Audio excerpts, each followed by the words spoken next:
Business Matters, presented by the Guamanian Magazine. The airport is kicking off a brand new marketing campaign to coincide with the launch of one of its biggest ever expansion projects. As GIAA Executive Manager Chuck Atta explains, the branding effort is centered around the Chamorro word hulo, which means up. We feel that the only direction is up, hulu. As you know, here at the airport, there's from arrivals to departures, everything, starts by moving up. Our biggest project that we're going to be launching, actually it's the second largest project in the government of Guam, was our third floor corridor, which is about $110 million. And again, that's going to be creating a third floor level. So again, the focus on hulu, moving up. The third floor arrivals lobby is designed to separate inbound passengers from outbound passengers as mandated by TSA. For the past dozen years, the airport has been using movable panels to prevent the commingling.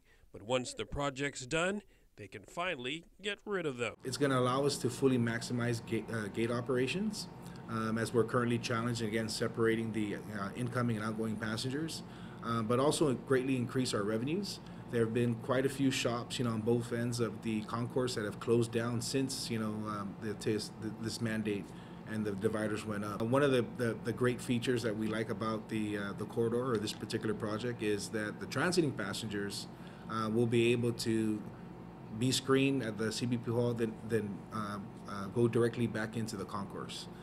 Currently, they have to go down through customs and then back up through TSA screening and back in to the concourse. We're going to have the TSA screening personnel within that footprint. So again, it'll be a quicker turnaround time as far as the transit line of business. Atta says look for the airport to also update its overall aesthetics. It's going to be very nice.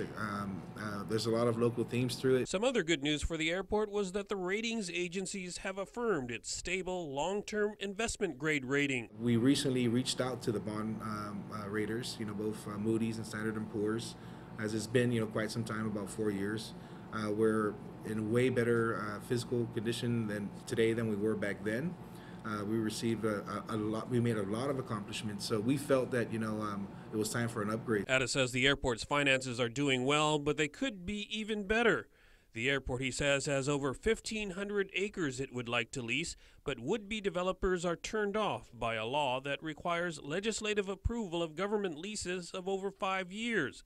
Atta says interested companies walk away because they don't see how they can get a return on investment in such a short time. We know that we have a shortage of hotels. We had a couple interested investors that were looking to build, transit business hotels and smaller scale hotels. But again, a five-year lease wouldn't cut it. Even a 30-year, they were asking things for longer than that.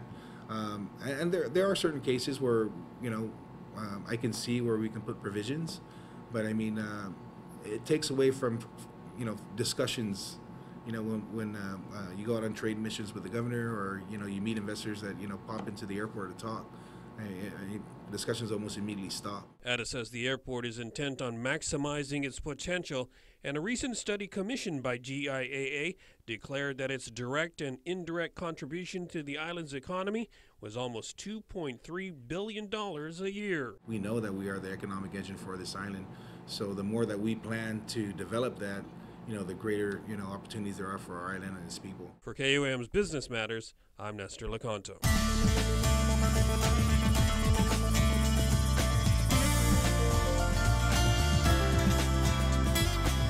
Business Matters, presented by the Guamanian Magazine.